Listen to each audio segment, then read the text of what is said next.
खालिद साहब, नून लीग की रहनुमा मरियम औरंगजेब इस वक्त गुफ्तगू कर रही हैं, उनकी गुफ्तगू सुनते हैं। इसके बाद इखला पर इमरान साहब जो हैं वो बतौर वजीर आज़म उनको किसी किस्म का कोई खिताब नहीं करना चाहिए, क्योंकि इस वक्त उनकी ज़हनी हालत, अगर आज की आप तकरीर सुने तो उन्होंने शिकस्त तो तस्लीम कर ही ली है, लेकिन उसके नतीजे में जो उनकी ज़हनी हालत है, आज का खिताब लग रहा था कि कोई गुंडागर्दी, जिस किस्म की धमकियां, जिस किस्म की बात वो कर रहे थे, इससे साफ जाहिर है कि उनका ज़हनी तवाज़ुन जो है वो ठीक नहीं है। उन्होंने जिस किस्म की आज गुफ्तगू की, उससे एक तो अदम एतमाद की कामयाबी की खुशखबरी पाकिस्तान की आवाम को मिल गई होगी। इमरान खान की शिकस्त उनके चेहरे, उनकी बॉडी लैंग्वेज और उनकी जो बयान और तकरीर थी उससे जाहिर हो चुका है।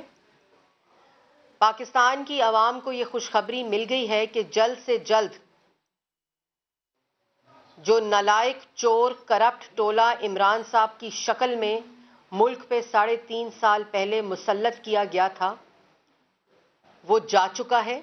वो दूसरों की सियासी मौत की बात कर रहे थे और आज के बयान से और आज के खिताब से जाहिर है कि उनकी सियासी मौत हो चुकी है। जिस किस्म की धमकियां दी गई, इससे पहले जिस तरह सियासी इज्तिमा में दूसरे मुमालिक को, यूरोपियन यूनियन को कॉल आउट किया गया, धमकियां दी गई, एम्बेसडर्स को धमकियां दी गई, वो तो अभी अदम एतमाद की तहरीक लाने की खबर पे खिताब था। आज का खिताब क्योंकि अदम एतमाद की तहरीक जमा हो जाने के बाद था, तो उससे और भी ज़्यादा ज़हनी हालत में जो तवाज़ुन बरकरार ना रहना है, उसकी क्लैरिटी भी पाकिस्तान की आवाम को मिल चुकी है।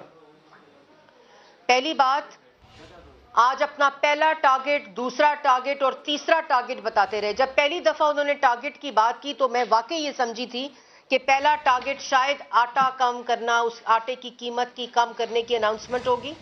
दूसरा टारगेट चीनी को कम करने की अनाउंसमेंट होगी। 50 लाख घरों की अनाउंसमेंट होगी। 1 करोड़ नौकरी के बारे में मौसूफ कुछ बताएंगे और ऐलान करेंगे। तो टारगेट पर आज भी वही झूठे इल्जामात, सियासी हरीफों के ऊपर इल्जामात, गंदी जबान, गाली, ना गाली देने से वोट ऑफ कॉन्फिडेंस जो है, नो कॉन्फिडेंस जो है, वो उसकी कामयाबी पर कोई असर पड़ेगा, ना आपकी धमकियां देने से वोट ऑफ नो कॉन्फिडेंस की कामयाबी पर कोई असर पड़ेगा, ना आपके इस तरह की जबान इस्तेमाल करने से, आपकी गुंडागर्दी से ये 3.5 साल हम लोगों ने सहा है। आपने कहा मैं जेल में डालूंगा, तो आपने 3.5 साल क्या किया है? 3.5 साल भी तो आपने अपनी सियासी जो हरीफ हैं उनको जेलों में डाला है। आपने तो उनकी बेटियों को हथकड़ियां लगाई उनके सामने, उनकी बहनों को हथकड़ियां लगाकर जेलों में डाला है। तो जेल की धमकी किसको दे रहे हैं? जेल की धमकी उसको दें जिसने आवाम का आटा, चीनी, बिजली, गैस, दवाई चोरी की है। अब जेल में जाने का वक्त उसका है। और आज का जो बयान था उसमें भी जिक्र किया गया, और आपने देखा होगा कि कुछ अरसे से जिक्र जारी है कि बैरूने मुल्क साजिश हो रही है। बैरूनी कुव्वतें हैं जो इमरान खान साहब के खिलाफ साजिशें करके उनको हटाने की कोशिश कर रही हैं।